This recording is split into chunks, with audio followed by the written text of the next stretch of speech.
All right, welcome back to Tragedy and Hope Live. I guess today is that day. Happy January 6th. Shout out to all the people who were political prisoners a few years ago. Glad they're all free now, or most of them. I know some people are still screwed up on that. But we're going to get right into the book here. We're still on the disruption of Europe, 1937 to 1939, page 652.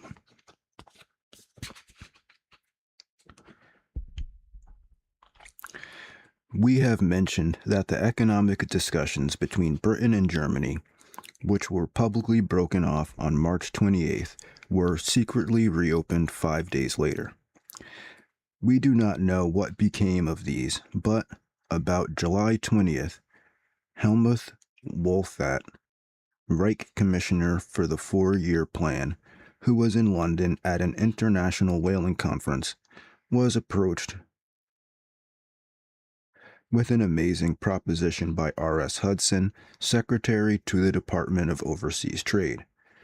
Although Wolfat had no powers, he listened to Hudson and later to Sir Horace Wilson, Chamberlain's personal representative, but rejected their suggestions that he meet Chamberlain.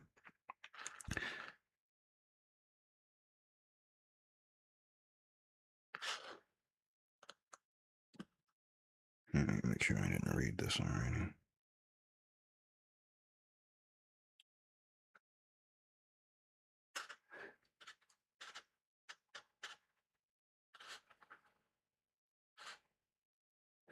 Wilson offered 1. A non-aggression pact with Germany, 2.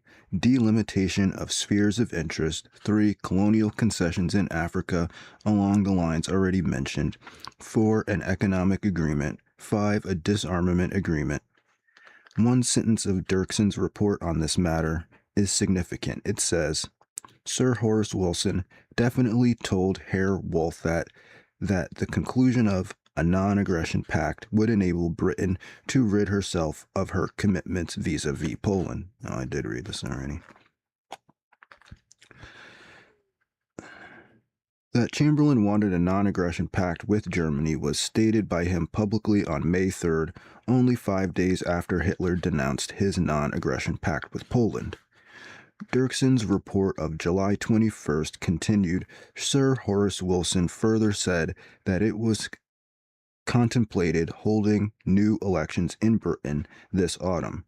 From this point of view of purely domestic political tactics, it was all one to the government whether the elections were held under the cry "Be ready for coming war" or under the cry "A lasting understanding with Germany in prospect and achievable." It could obtain the backing of the electors for either of these cries and assure its rule for another 5 years. Naturally, it preferred the peaceful cry. News of these negotiations leaked out, apparently from the French, who wished to break them off, but the rumor was that the discussions were concerned with Chamberlain's efforts to give Germany a loan of £1 million. This is not supported by the documents. This outcry, however, made it difficult to carry on the discussions, especially as Hitler and Ribbentrop were not interested, but Chamberlain kept Lord Runciman busy training to be chief economic negotiator in the great settlement he envisioned. On July 29th, Court, the German charged the affairs in London, had a long talk with Charles Roden Buxton, acting, he believed, on behalf of Chamberlain. It was along the same lines. These offers were repeated in a highly secret conversation between Dirkson and Wilson in the latter's residence on August 3rd. Wilson wanted a four-power pact, a free hand for Germany and Eastern Europe, a colonial agreement, an economic agreement, and so forth. Dirkson's record of this conversation then reads, after recapitulating his conversation with Wolfat, Sir Horace Wilson expatiated at length on the great risk Chamberlain would incur by starting confidential negotiations with the German government. If anything about them were to leak out, there would be a grand scandal and Chamberlain would probably be forced to resign. Dirksen did not see how any binding agreement could be reached under conditions such as this. For example, owing to Hudson's indiscretion, another visit of Herr Walthot to London was out of the question. To this, Wilson suggested that the two emissaries could meet in Switzerland or elsewhere. It was pointed out by Wilson that if Britain could get a non-aggression pact with Germany, it would adopt a non-intervention policy in respect to Greater Germany. This would embrace the Danzig question, for example. It is clear that these negotiations were not a purely personal policy of Chamberlain, but were known to the Foreign Office. For example, on August 9th, Lord Halifax repeated much of the political portion of these conversations. After Munich, he said he had looked forward to 50 years of peace, with Germany the dominant power on the continent, with predominant rights in southeastern Europe, particularly in the field of commercial policy. Britain would engage only in moderate trade in that area. In Western Europe, Britain and France protected from conflicts with Germany by the lines of fortification on both sides, and endeavoring to retain and develop their possessions by defensive means. Friendship with America, friendship with Portugal, Spain for the time being an indefinite factor, which for the next few years at least would necessarily have to hold aloof from all combinations of power. Russia, an out-of-the-way, vast and scarcely surveyable territory. Britain bent on safeguarding her Mediterranean communications with the Dominions and the Far East. This was the three-block world talk straight from All Souls College or Cliveden. It was almost impossible to keep negotiations such as these, or rather proposed negotiations, secret. There can be no doubt that rumors about them reached the Russians in July 1939 and, by strengthening their ancient suspicions of Britain, made them decide to avoid any agreement with Britain and to take instead the non-aggression pact offered by Hitler. The outburst of public rage at Russia for doing this by Britain and America now seems singularly inappropriate in view of the fact that the British government was trying to do the same thing at the same time, and the fact that France had signed what Russia regarded as a non-aggression pact with Germany on December 6, 1938. Indeed, Sir Neville Henderson, who undoubtedly was more extreme than some of his associates, went so far as to condone an alliance between Britain and Germany on August 28, 1939. Obviously, such an alliance could be aimed only at Russia. The relevant portion of his report to Lord Halifax reads, At the end, Herr von Ribbentrop asked me whether I could guarantee that the Prime Minister could carry the country with him in a policy of friendship with Germany. I said there was no possible doubt whatever that he could and would, provide Germany cooperated with him. Herr Hitler asked whether England would be willing to accept an alliance with Germany. I said, speaking personally, I did not exclude such a possibility provided the development of events justified it. The theory that Russia learned of these British approaches to Germany in July 1939 is supported by the fact that the obstacles and delays in the path of a British-Russian agreement were made by Britain from the middle of April to the second week of July, but were made by Russia from the second week in July to the end of August 21st. This is supported by other evidence, such as the fact that discussions for a commercial agreement between Germany and Russia, which were broken off on January 30th, 1939, were resumed on July 23rd, and this agreement was signed on August 19th. The negotiations for an Anglo-Russian agreement were opened by Britain on April 15th, probably with the double purpose of satisfying the demands in Britain and warning Hitler not to use force against Poland. The first British suggestion was that the Soviet Union should not give unilateral guarantees to Poland and Romania similar to those given by Britain. The Russians probably regarded this as a trap to get them into a war with Germany, in which Britain would do little or nothing, or even give aid to Germany. That this last possibility was not completely beyond reality is clear from the fact that Britain did prepare an expeditionary force to attack Russia in March 1940, when Britain was technically at war with Germany but was doing nothing to fight her. The Russians did not reject the British suggestion of April 1939, but agreed to guarantee Poland and Romania if the guarantee were extended to all the states on their western frontier, including Finland, Estonia, Latvia, Lithuania, Poland, and Romania, and if it were accompanied by a mutual assistance pact of Britain, France, and Russia by a military convention in which each state specified what it would do if the pact came into effect. This offer was a much greater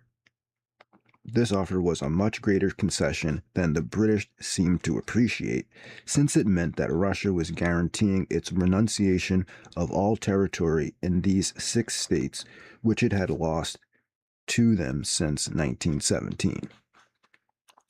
Instead of accepting the offer, the British began to quibble.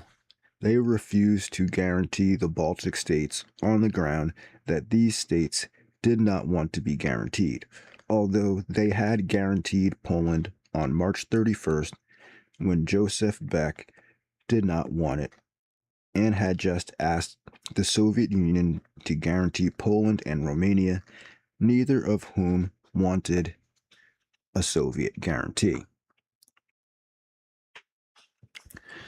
When the Russians insisted, the British countered by insisting that Greece, Turkey, Holland, Belgium, and Switzerland must also be guaranteed. In place of the alliance which Russia wanted to protect itself against having to fight Germany alone, Britain suggested that the Russian guarantee would become valid only if Britain and France took action to fulfill their own guarantee first.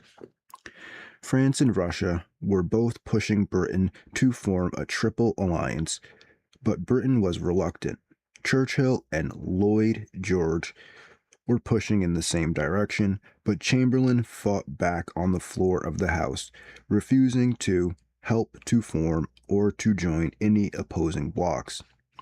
He also refused to send a cabinet minister to negotiate in Moscow, and refused Eden's offer to go. Instead, he sent William Strang, a second-rank Foreign Office official, and only on June 14th. Moreover, the British delayed the discussion to the great irritation of the Soviet leaders, although verbally they were always insisting on speed. To show its displeasure, the Soviet Union on May 3rd replaced Litvinov with Molotov as foreign minister. This should have been a warning.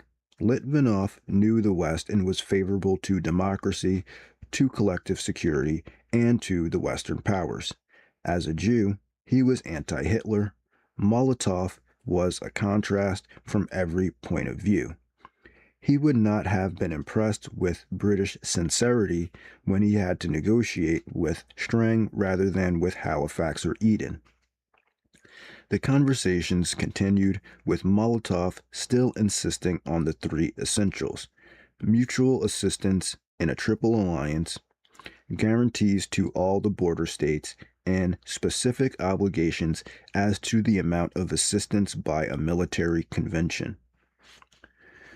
On May 19th, Chamberlain in Commons refused an alliance between ourselves and other countries, and pointed with satisfaction to that great virile nation on the borders of Germany, which under this agreement of April 6th is bound to give us all the aid and assistance it can. He was talking about Poland. He seemed not to realize that Poland was much weaker than Czechoslovakia he had wrecked in 1938, but he should have known better because the French clearly knew better.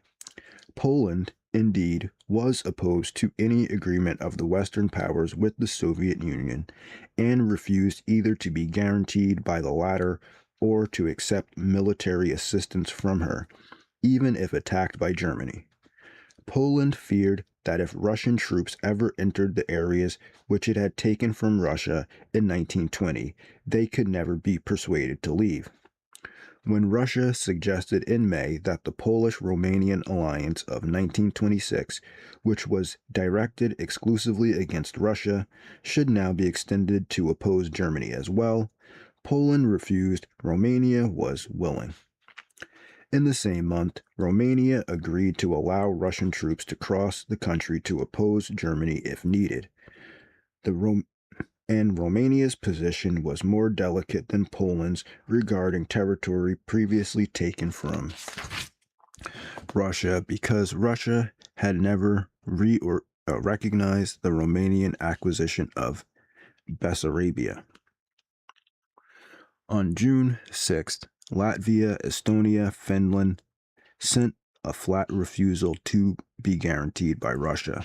The next day, Estonia and Latvia signed non-aggression treaties with Germany and probably secret military agreements as well, since General Franz Halder, the German chief of staff, went at once to these countries to inspect their fortifications, which were being constructed by Germany.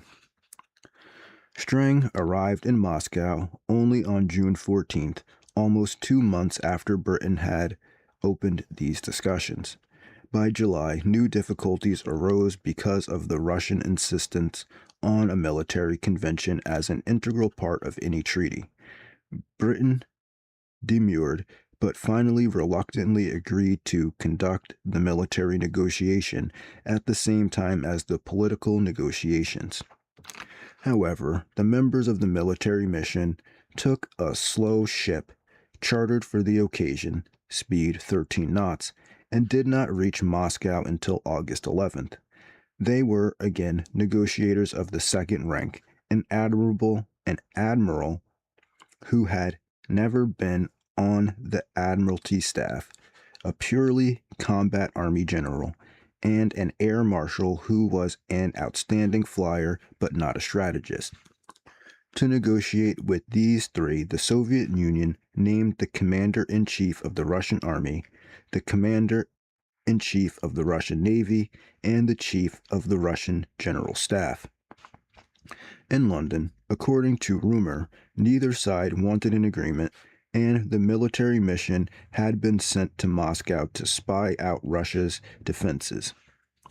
From this time on, the obstacles to an agreement were clearly coming from the Russian side, although, considering Chamberlain's secret efforts to make a settlement with Germany, there is no reason to believe that he wanted an agreement with Russia. But perhaps his negotiators in Moscow did. Certainly the French did. From August 10th on, the Russians demanded specific answers and raised their own demands with every answer. They wanted an exact military commitment as to what forces would be used against Germany in the West so that she would not be free to hurl her whole force against the East. They wanted guarantees, whether the states concerned accepted or not. They wanted specific permission to fight across territory, such as Poland, between Russia and Germany. These demands were flatly rejected by Poland on August 19th. On the same day, Russia signed the commercial treaty with Germany. 2 days later, France ordered its negotiators to sign the documents offered by Russia, including the right to cross Poland, but the Soviet Union refused to accept this signature until Poland consented as well. On the same day, it was announced that Ribbentrop was coming to Moscow to sign a non-aggression pact. He arrived with a staff of 32 persons on a Condor plane on August 23rd and signed the agreement with Molotov late that night. The published portion of the agreement provided that neither signer would take any aggressive action against the other signer or give any support to a third power in such action. The secret protocol, which was added, delimited spheres of interest in Eastern Europe. The line followed the northern boundary of Lithuania and Nauru, Vistula, and San rivers in Poland, and Germany gave Russia a free hand in Bessarabia. This agreement was greeted as a stunning surprise in the Entente countries.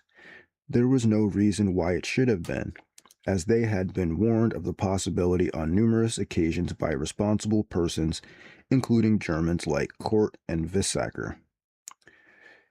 It was also stated that the negotiations leading up to the agreement had been going on for months and that the Anglo-Soviet discussions accordingly were always a blind. The evidence seems to indicate that the first tentative approaches were made in May 1939 and were reported to Paris at once by the French ambassador Robert Colandre from Berlin. These approaches were distrustfully received by both sides and were broken off completely at Hitler's orders on June 29th. They were reopened by the Germans on July 3rd. Only on August 15th did Molotov announce his conviction that the Germans were really sincere, and the negotiations proceeded rapidly from that point. While it is untrue to say that the German-Soviet non-aggression pact made the war inevitable, it certainly made it possible for Hitler to start his war with an easier mind. On August 25th, he gave the order to attack on August 26th, but canceled it within a few hours, as word arrived that the British had signed an alliance with Poland that same day. Now began a week of complete chaos in which scores of people ran about Europe trying to avoid the war or to make it more favorable to their side. The British begged the Poles and the Germans to negotiate. The Italians tried to arrange another four-power conference. Various outsiders issued public and private appeals for peace. Secret emissaries flew back and forth between London and Germany.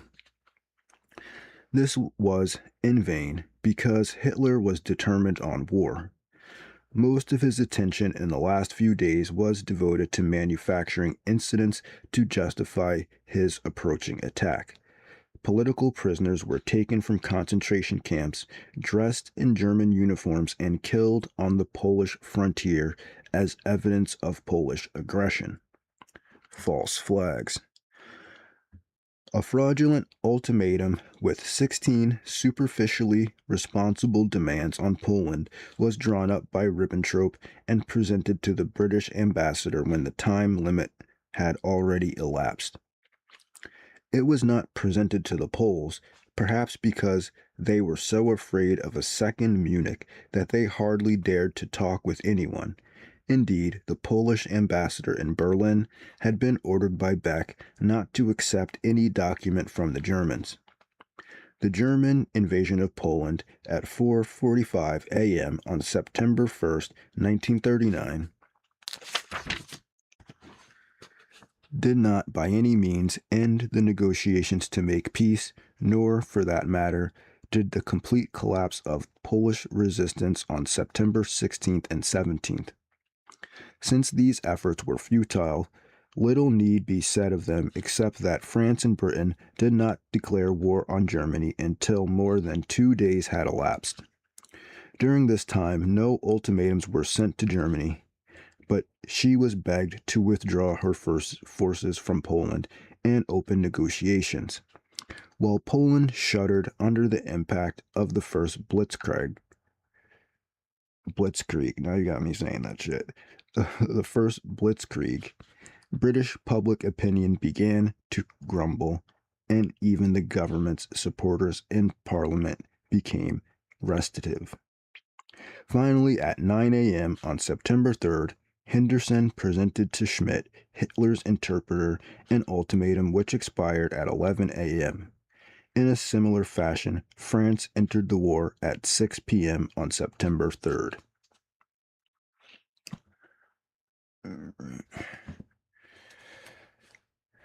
All right, so the next section is section 14.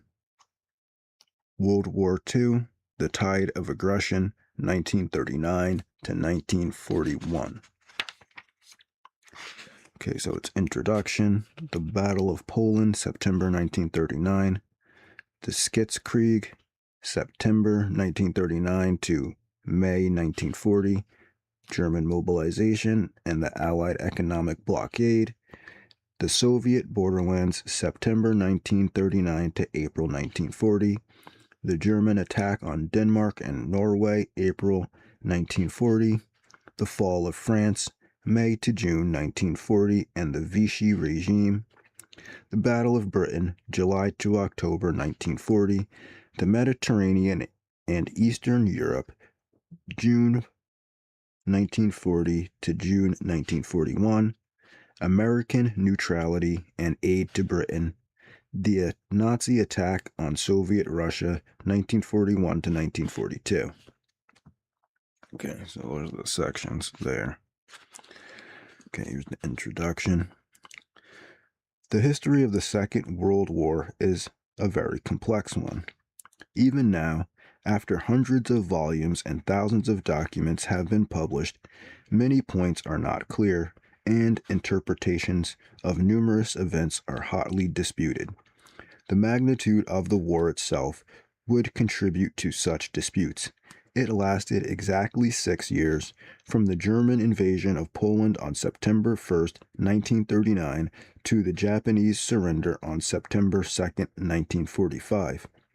During that period, it was fought on every continent and on every sea, in the heights of the atmosphere and beneath the surface of the ocean, and fought with such destruction of property and lives as had never been witnessed before.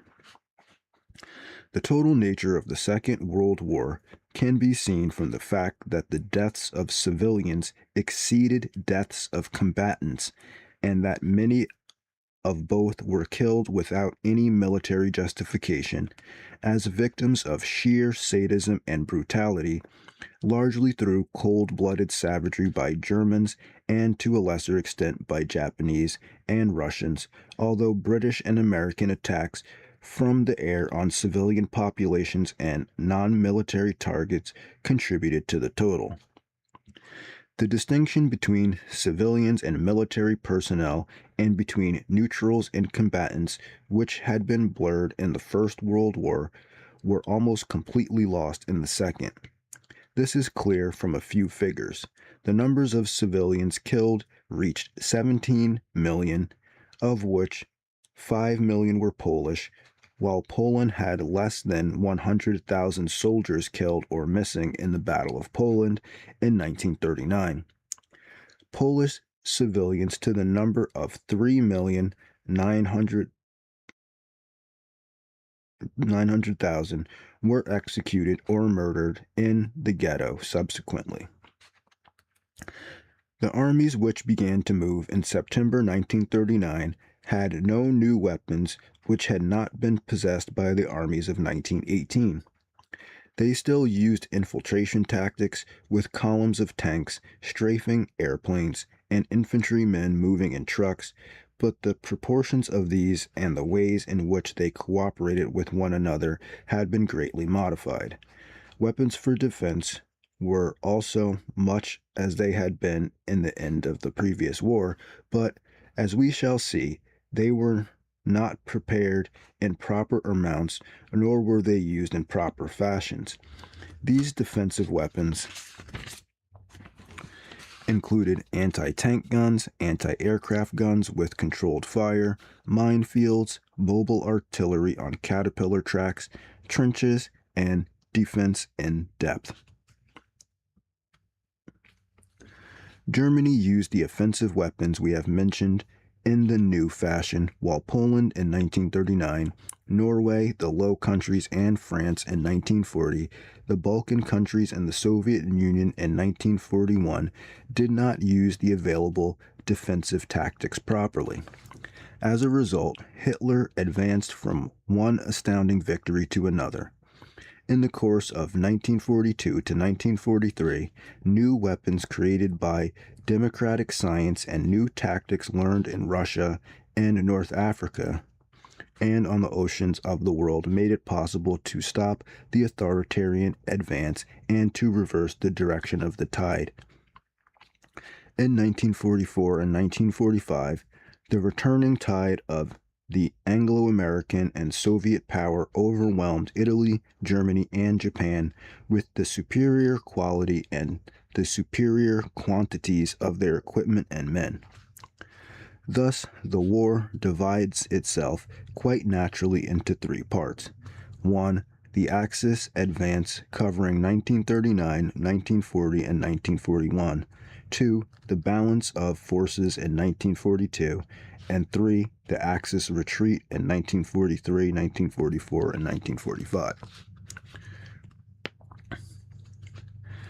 The Germans were able to advance in the period 1939 to 1941 because they had sufficient military resources and used them in an effective way. The chief reason they had sufficient military resources was not based, as is so often believed, on the fact that Germany was highly mobilized for war, but on other factors. In the first place, Hitler's economic revolution in Germany had reduced financial considerations to a point where they played no role in economic or political decisions. When decisions were made on other grounds, money was provided through completely unorthodox methods of finance to carry them out. In France and England, on the other hand, orthodox financial principles, especially balanced budgets and stable exchange rates, played a major role in all decisions and was one of the chief reasons why these countries did not mobilize on March 1936 or in September 1938. Or why, having mobilized in 1939 and 1940, they had totally inadequate numbers of airplanes, tanks, anti-tank guns, and motorized transportation. There was another reason for the military inadequacy of the Western powers in 1939. This, of even greater significance than the influence of orthodox finance, arose from conflicts of military theories in the period 1919 to 1939. Several violently conflicting theories held the stage during the 20 years of armistice and paralyzed the minds of military men to the point where they were unable to provide consistent advice on which politicians could base their decisions. In Germany, on the other hand, decisions, not necessarily correct ones, were made and actions could go on. One theoretical dispute raged around the roles of tanks in combat. The tank had been invented to protect advancing infantry against machine gun fire by its ability to put machine guns out of action. Accordingly, tanks were originally scattered among the infantry to advance with it, both moving at a rate of speed no greater than that of a man on foot, consolidating the ground yard by yard as both moved forward. This view of the tactical function of tanks continued to be held in high military circles in France and England until too late in 1940. It was sharply challenged, even a decade earlier, by those who insisted that tanks should be organized in distinct units, armored brigades or divisions, and should be used without close infantry support, moving as perpendicular columns rather than in parallel lines against the defensive formations, and should seek to penetrate through these formations at high speed and without consolidating the ground covered in order to fan out on the rear of the defensive formations to disrupt their supplies, communications, and reserves. According to these new ideas, the breakthrough made by such an armored column could be exploited and the ground consolidated by motorized infantry following the armored division in trucks and dismounting to occupy areas where this would be most useful. In France, the new theory of armored warfare was advocated most vigorously by Colonel Charles de Gaulle. It was generally rejected by his superior officers, so that de Gaulle was still a colonel in 1940. This theory was, however, accepted in the German army, notably by Heinz Guderian in 1934, and was used very effectively against the Poles in 1939 and against the Western Front in 1940. At full strength, a German panzer armored division had two regiments of tanks, two regiments of motorized infantry, plus various specialized companies. This gave it a total of 14,000 men with 250 tanks and about 3,000 motorized vehicles. In September 1939, Germany had 6 of these panzer divisions with a total of 1,650 tanks, of which one-third were 18-ton models with 37mm guns, a Mark III, while two-thirds were 10-ton models, Mark II. By May 1940, when the attack was made in the West, there were 10 armored divisions with a total of 2,000 tanks, some of which were the new Mark IV model, a 23-ton conveyance carrying a 75mm gun. No major increase occurred in the next year, but the number of armored divisions was doubled by splitting the 10 which existed in May 1940. Thus, in June 1941, when Germany attacked Russia, it had 20 armored divisions with a total of 3,000 tanks, of which several hundred were Mark IV, but 1,000 were still Mark II. It's funny because that's what they call the Gundams and Gundam Wing. They're all like mark this, mark that. I know it's like a European thing. In America, we say it's like the edition, the new edition, or this like what class. In Europe, they say mark.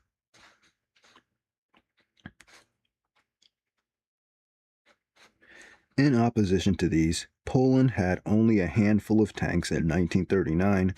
France had over 3,000 in May 1940, and the Soviet Union had, in June 1941, about 15,000 scattered tanks, almost all light or obsolescent models. A second theory, which paralyzed the Western powers in the years before World War II, was concerned with the superiority of defense over offensive tactics. This defensive theory, of which the Englishman Basil Liddell Hart was the most voluble proponent, assumed that attack would be made in lines, as the Western powers themselves were trained to attack, and that such an attack would be very unlikely to succeed. Because of the great increase in firepower of modern weapons, it was argued, on the basis of the experience of World War I, that machine guns could hold up advancing infantry indefinitely, and that artillery fire, carefully placed and ranged so that it could cover the field, could prevent tanks from silencing the defensive machine guns to allow infantry to advance. The Maginot Line was based on these theories.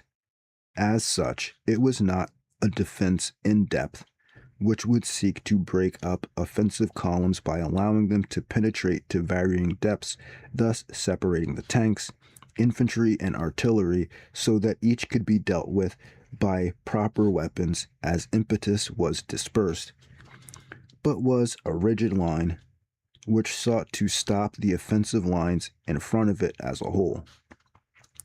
The theory of defensive superiority left the military forces of the Western states with inadequate offensive training, poor offensive morale, and unable to come to the help of distant allies like Poland. It put a premium on a passive, indecisive, inactive military outlook, such as shown by Pétain or Gamelin in the years leading up to 1940, and left them unable to handle any real offensive when it came against them. The theory of continuous defensive lines, which must be kept intact or instantly reestablished whenever they are breached, created a psychology which was incapable of dealing with an assault which came at it in columns and inevitably must breach any defensive line at the point of impact. When this occurred in 1940, French military units threw down their arms or tried to make a precipitous retreat to some point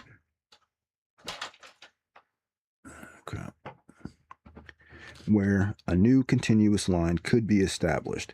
As a consequence, the Poles in 1939, and to a greater extent, the French in 1940, were constantly abandoning positions from which they had not been driven, until units were too broken up to allow hope of reestablishing any continuous line. And France proved to be too small to permit continued retreat. The only alternative seemed to be surrender. As we shall see later, another highly effective alternative was discovered, mostly in Russia, by 1942.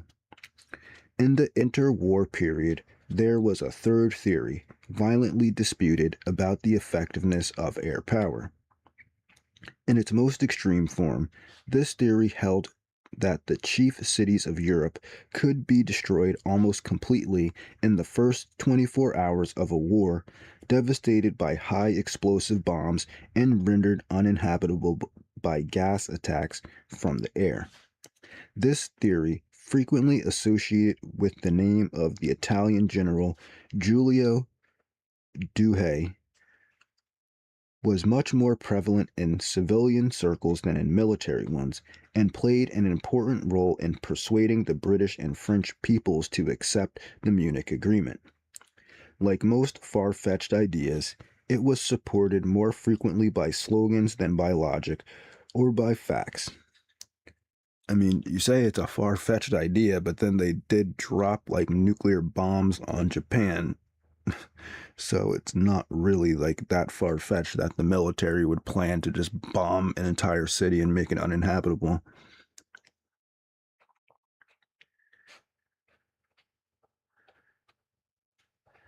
In this case, by mottos like, "the bombers will always get through," the chief facts to support the theory were to be found in the Spanish Civil War, notably in the German destruction of Guernica in 1937, and the ruthless Italian bombardment of Barcelona in 1938. No one paid much attention to the fact that in both of these cases, the targets were totally undefended. The military advocates of such air bombardment, most of them considerably more than General Douhet, concentrated their attention on what was called a strategic bombing, that is, on the construction of long-range bombing planes for use against industrial targets and other civilian objectives, and on very fast fighter planes for defense against such bombers. They generally belittled the effectiveness of anti-aircraft artillery and were generally warm advocates of an air force separately organized and commanded, and thus not under the direct control of Army or Navy commanders. These advocates were very influential in Britain and in the United States. The upholders of strategic bombing received little encouragement in Germany, in Russia, or even in France because of the dominant position held by traditional army officers in all three of these countries. In France, all kinds of air power were generally neglected, while in the other two countries, strategic bombing against civilian objectives was completely subordinated in favor of tactical bombing of military objectives immediately on the fighting front. Such tactical bombing demanded planes of a more flexible character, with a shorter range than strategic bombers and less speed than defensive fighters, and under the closest control by the local commanders of ground forces so that their bombing efforts could be directed like a kind of mobile and long range artillery at those points of resistance of supply or of reserves which would help the ground offensive most effectively. Such dive bombers, or Stukas, played a major role in the early German victories of 1939 to 1941. Here, again, this superiority was based on quality and method of usage and not on numbers. In the three major campaigns of 1939 to 1941, Germany had a first-line air force of about 2,000 planes, of which half were fighters and half were tactical bombers. On the other side, Poland had 377 military aircraft in 1939.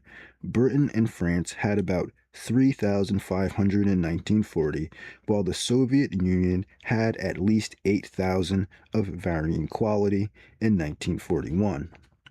At the outbreak of the war in 1939, ideas about sea power were so generally held and with such firm convictions that they were questioned only occasionally.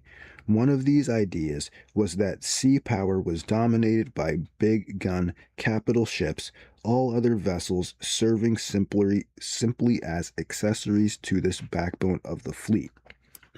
A related idea assumed that the area in which a fleet could function effectively was limited by the positions of its major bases, such as Pearl Harbor, Gibraltar, Singapore, Toulon, or Kiel.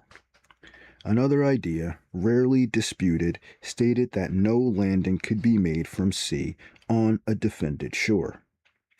These ideas on the nature and limits of sea power had received only minor challenges in the interwar period, except from the extreme advocates of air power like General William Mitchell of the United States Army Air Force. Such extremists, who insisted that land-based planes could make all battleships or even navies obsolete, did not succeed in convincing the admirals or politicians. In the United States, Mitchell was subjected to a court-martial and forced to resign. Although the experiences of the Second World War did not support the extreme advocates of air power, either in respect to the Navy or to strategic bombing, the idea of land warfare and especially of sea warfare, which were prevalent in 1939, had to be drastically modified by 1945.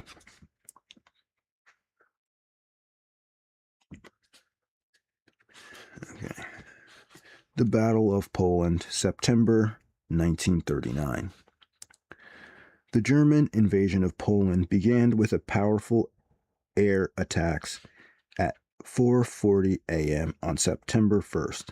These attacks aimed at airfields, assembled points, and railroads wiped out the Polish Air Force of 377 planes, mostly on the ground, and in combination with a rapidly advancing German armored spearhead of tank divisions, made it impossible for Poland to mobilize completely, crippled Polish reconnaissance, destroyed any centralized system of communications, and reduced Polish resistance to numerous fragments of uncoordinated fighting units. The Poles had 30 infantry divisions, a motorized brigade, 38 companies of tanks, and large masses of cavalry, but could bring only a portion of these into action. Germany struck at Poland with 2,000 planes, of which 400 were dive bombers, supporting 44 divisions, of which 6 were armored or panzer divisions and 6 were motorized. These forces were organized into 5 armies. The 4th Army drove down from Pomerania in the northwest, while the 8th and 10th Armies drove upward from Saxony, the 3 converging in a pincers movement at a point west of Warsaw. At the same time, a much larger pincer converging on the Bug River 100 miles east of Warsaw was formed by the German Third Army advancing from the Polish corridor and East Prussia, and the German 14th Army driving northeastward from Galicia and Slovakia. The armored divisions, supported by dive bombers, raced ahead of their supporting infantry and disrupted all Polish plans, communications, and supplies. The Polish forces, caught in two advanced positions, vainly tried to fight their way eastward to the Vistula and the Bug rivers, but were broken up, isolated, and destroyed. Violent but hopeless fighting continued in the pockets, but by September 15th, when Guderian's tanks entered Litovsk in eastern Poland, the country had been destroyed. Although Britain and France declared war on Germany on September 3rd, it cannot be said that they made war during the next 2 weeks in which fighting raged in Poland. British airplanes roamed over Germany, dropping leaflets for propaganda purposes, and French patrols ventured into the space between the Maginot Line and the German West Wall. But no support was given to Poland. Although France had 3 million men under arms and Hitler had left only 8 regular divisions on his western border, no attack was made by France. Strict orders were issued to the British Air Force not to bomb any German land forces, and these orders were not modified until April 40th. Similar orders by Hitler to the Luftwaffe were maintained for part of this same period. While some British Parliament members, led by Armory, put pressure on the government to drop bombs on German munition stores in the Black Forest, the Air Minister, Sir H. Kingsley Wood, rejected the suggestion with asperity, declaring, "Are you aware it is private property? Why, you will be asking me to bomb Essen next." Essen was the home of the Krupp munitions factory. Similar efforts to force the French to take some action against Germany were rejected on the grounds that this might irritate the Germans, so that they would strike back at the Western powers. To quiet the English parliamentary group, which was demanding action, its leading figure, Winston Churchill, was made First Lord of the Admiralty, but the British Navy went into action so slowly that the German pocket battleships were able to escape from their ports and from the North Sea out onto the high seas where they could become commerce raiders. Blockade of Germany was established in such a perfunctory fashion that large quantities of French iron ore, as well as other commodities, continued to go to Germany through the neutral Low Countries in return for German coal coming by the same route. These exchanges continued for weeks. On his part, Hitler issued orders to his Air Force not to cross the western frontier except for reconnaissance, to his Navy not to fight the French, and to his submarines not to molest passenger vessels and to treat unarmed merchant ships according to the established rules of international prize law. In open disobedience to these orders, a German submarine sank the liner Athenia, westward bound in the Atlantic without warning and with a loss of 112 lives on September 3rd. As Poland was collapsing without a hand being raised to help it, the Soviet Union was invited by Hitler to invade Poland from the east and occupy the areas which had been granted to it in the Soviet-German agreement of August 23rd. The Russians were eager to move in order to ensure that the Germans stop as far as possible from the Soviet frontiers, as they were desperately afraid that if they did enter Poland, the Western powers might declare war on Russia in support of their guarantee to Poland and would then wage war against the Soviet Union while not fighting Germany, or even while allowing economic and military aid to go to Germany. Accordingly, the Kremlin held up its invasion of Poland until September 17th. On that day, the Polish government petitioned Romania to be allowed to seek refuge in that state. The Soviet Union felt that it could not be accused of aggression against Poland if no Polish government still existed on Polish soil. The Soviet leaders sought to justify their advance into Polish territory with the excuse that they must restore order and provide protection for Ruthenian and White Russian peoples of eastern Poland. The Soviet and Nazi armies met without incident. On September 28th, a new agreement was made between Molotov and Ribbentrop, dividing Poland. Accordingly, Lithuania was shifted into the Soviet sphere, while Poland itself, the German sphere, was extended eastward from the Vistula to Bug River along the old Curzon line because Russia wanted to follow the nationality boundary. Kind of a weird sentence. All right, I'm just going to stop there because the next section is the Sitzkrieg. The Sitzkrieg. September 1939 to May 1940. That's on page 668. The link to the PDF is in the description below if you want to read it yourself and see all the typos and run-on sentences that go on for like 2 pages. So, I mean, most of this stuff is just commonly known history about the invasion of Poland and all that type of stuff. Not really anything too interesting.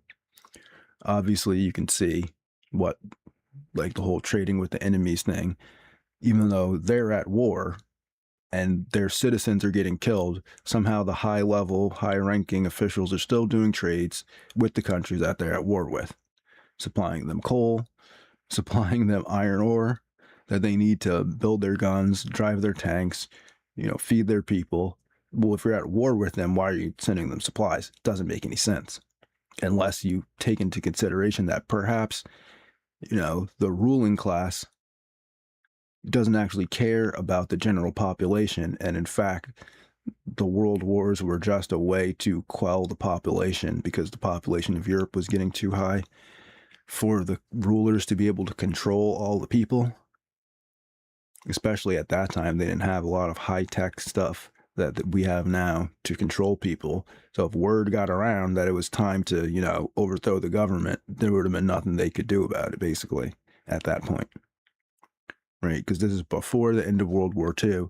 And if you remember back to the beginning of the book, that what makes a society equal is when the average man or average person in the population can have weapons that are at the same level that the highest level of the government could get. So that was like basically, during the Enlightenment up to probably the end of World War I, when the musket or the rifle or whatever was like the most powerful weapon that you could get. And now going into World War II, you can see fighter bombers, tanks, the huge type like Gatling gun type of guns, like mounted guns, like the type of stuff they had at D-Day, which was just ridiculous, like 50 millimeter machine gun, like rapid fire machine guns that shoot like 500 bullets per minute or whatever. Like the average person doesn't have access to that. So you can see how it starts going back into authoritarianism, right? Because now the ruling class has access to all these weapons that the average person doesn't have. And so that it causes an imbalance in the political sphere. So, yeah, that seems pretty much like what's been going on in that chapter. I'm going to get out of here with that.